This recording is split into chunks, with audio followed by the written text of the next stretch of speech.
స్థానిక సంస్థల ఎమ్మెల్సీగా బొత్స సత్యనారాయణ ఏకగ్రీవంగా ఎన్నికయ్యారు. స్వతంత్ర అభ్యర్థి షఫీ నామినేషన్ ఉపసంహరించుకోవడంతో బొత్స ఎన్నిక ఏకగ్రీవం కానుంది. ఈ మేరకు రిటర్నింగ్ అధికారి అధికారికంగా ప్రకటించనున్నారు. అటు టీడీపీ పోటీలు లేకపోవడంతో బొత్సకు లైన్ క్లియర్ అయింది.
విశాఖ స్థానిక సంస్థల ఎమ్మెల్సీగా బొత్స సత్యనారాయణ ఏకగ్రీవంగా ఎన్నికయ్యారు.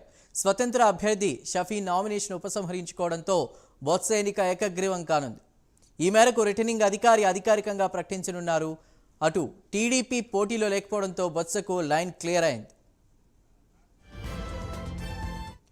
ఇదే అంశంపై మరిన్ని వివరాలని విశాఖ నుండి మా ప్రతినిధి రాజు అందిస్తారు. రాజు, టీడీపీ పోటీలో లేకపోవడం, షఫీ నామినేషన్ ఉపసంహరించుకోవడంతో బొత్సకు లైన్ క్లియర్ అయినట్లేనా? దీని అధికారికంగా కూడా ప్రకటిస్తారని తెలుస్తోంది. పూర్తి సమాచారం ఏంటి?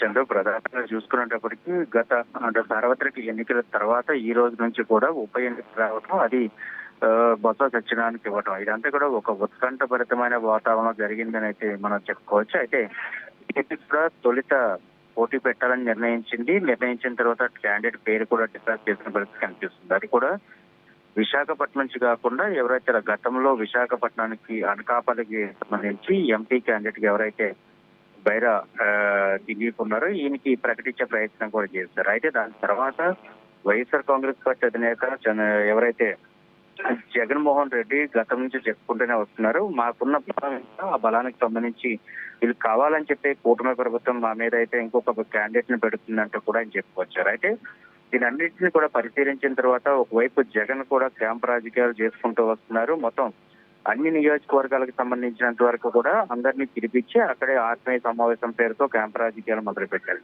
అయితే దీనిపై కూటమి ప్రభుత్వం ఒక చర్చించిన విషయం అయితే తెలిసింది. అయితే ఇద్దరు ఇండిపెండెంట్లు కూడా వేయడం జరిగింది. ఆ ఇద్దరు ఇండిపెండెంట్లు కానీ విత్డ్రా చేసుకున్నా లేకపోతే చేసుకోకపోయినా సరే, ఎందుకంటే ప్రప్రభుత్వానికి కానీ కూటమికి సంబంధించి కూడా అభ్యర్థులు కారు కనుక మన అభ్యర్థిని ఉపసంహరించుకుందాం. ఎందుకంటే అక్కడ దాదాపుగా 814 ఓట్లు ఉండేటప్పుడు 800కి సంబంధించి కేవలం 300 ఓట్ల వరకు మాత్రమే కూటమి ప్రభుత్వానికి దగ్గర ఉన్నాయి. మిగతా 500కి సంబంధించి కూడా వైఎస్ఆర్ కాంగ్రెస్ పార్టీ ఉంది. అయితే దీనికి కూడా చాలా స్పష్టంగా వాళ్ళు చెప్పడం జరిగింది. ఎందుకంటే గతంలో ఏదైతే వైఎస్ఆర్ కాంగ్రెస్ పార్టీ అధికారంలోకి వచ్చిన తర్వాత స్థానిక సంస్థల్లో కనీసం వాళ్ళంతా నామినేషన్ వేయడానికి కూడా ఇబ్బంది పెట్టారు. వాళ్ళంతా కూడా నామినేషన్ వేయడానికి కూడా ఏమాత్రం కూడా అవకాశం కల్పించలేదు, బెదిరింపులకు పాల్పడ్డారు. కనుక అటువంటి నేపథ్యంలోనే మాత్రమే స్థానిక సంస్థలకు సంబంధించి చాలా మంది జడ్పీటీసీలు, ఎంపీటీసీలు, సర్పంచులు మొత్తం వీళ్ళంతా కూడా ఆ టైంలో గెలిచిన సందర్భం అయితే ఉంది. అయితే దాన్ని మాత్రమే కేవలం తీసుకున్న చంద్రబాబు నాయుడు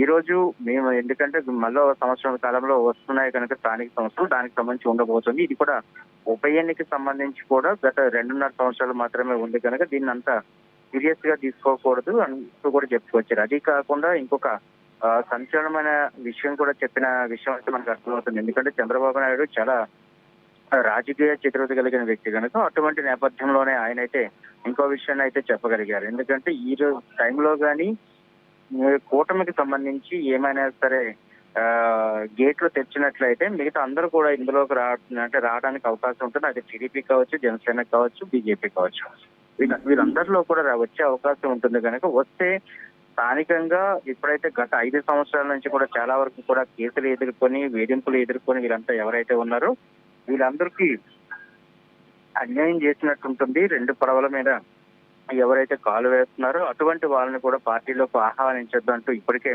కూటమి ఒక స్పష్టమైన నిర్ణయం తీసుకున్నట్లు కూడా ఆయన అయితే చెప్పారు. అయితే దీంతోనే ఎవరిని బయట గేట్లు తెరవకూడదు కనుక ఎవరు ఎక్కడ ఉన్న వాళ్ళు అక్కడే ఉండాలి, ఏ పార్టీని నమ్ముకున్న వాళ్ళు ఆ పార్టీని నమ్ముకుని రైట్. తుది వరకు ఉంటే మాత్రం ఉంటుందంటే కూడా ఆయన చేశారు. దీంట్లో భాగంగానే ఈ రోజు చూసుకున్నప్పటికీ ఏకంగా బొత్స సత్యనారాయణకు వైఎస్ఆర్ కాంగ్రెస్ పార్టీ నుంచి ఏదైతే టికెట్ కేటాయించారో అయితే ఆయన ఇండిపెండెంట్ గా ఉన్నారు. మిగతా ఇండివిజువల్ గా ఉన్న వాళ్ళు ఎవరైతే పోటీ చేశారో వాళ్ళు కూడా పూర్తి స్థాయిలో కూడా విరమించుకోవడం జరిగింది. బొత్స సత్యనారాయణకి అయితే అధికారికంగా ఈ రోజు అయితే ప్రకటించిన అవకాశం అయితే కలిగిందని చెప్పుకోవచ్చు. ఎందుకంటే విజయనగరం నుంచి ఆయన విశాఖలో పోటీ చేశారంటూ చాలా వరకు కామెంట్స్ వచ్చినప్పటికి కూడా ఈ రోజు బొత్స సత్యనారాయణ రైట్.